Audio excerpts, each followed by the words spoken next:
वातावरणामध्ये झालेल्या बदलामुळं यावर्षी आंबा आणि काजूच्या उत्पादनावर फार मोठा वाईट परिणाम झालेला आहे. 10 ते 15% पीक हाताला लागलेला आहे. या दोष शेतकऱ्याचा नाही आहे.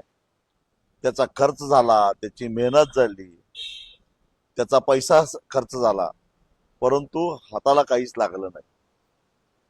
अशा परिस्थितीमध्ये सरकारनं मायबाप सरकार म्हणून शेतकऱ्याच्या पाठीशी राहायला पाहिजे होतं. गेली 2.5 महिने कोकणातला शेतकरी संघर्ष करतोय, पहिल्यांदा संघर्ष करतोय आणि पहिल्यांदा काहीतरी सरकारकडे मागतोय. परंतु ना सरकारनं त्याच्याकडे फारशा गांभीर्यानं बघितलं आणि दुर्दैवाची गोष्ट म्हणजे कोकणातून निवडून येणारे सर्व पक्षीय लोकप्रतिनिधी सुद्धा म्हणावं तसा त्याला प्रतिसाद दिला नाही. म्हणून कोकणातला आंबा आणि काजू उत्पादक शेतकरी एकाकीपणाने लढतोय.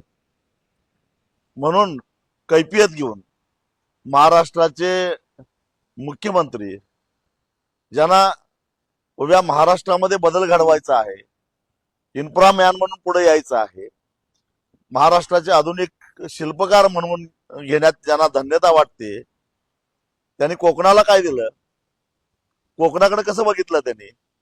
कोकणी माणसाला फक्त वापरून घेतलं. असं का?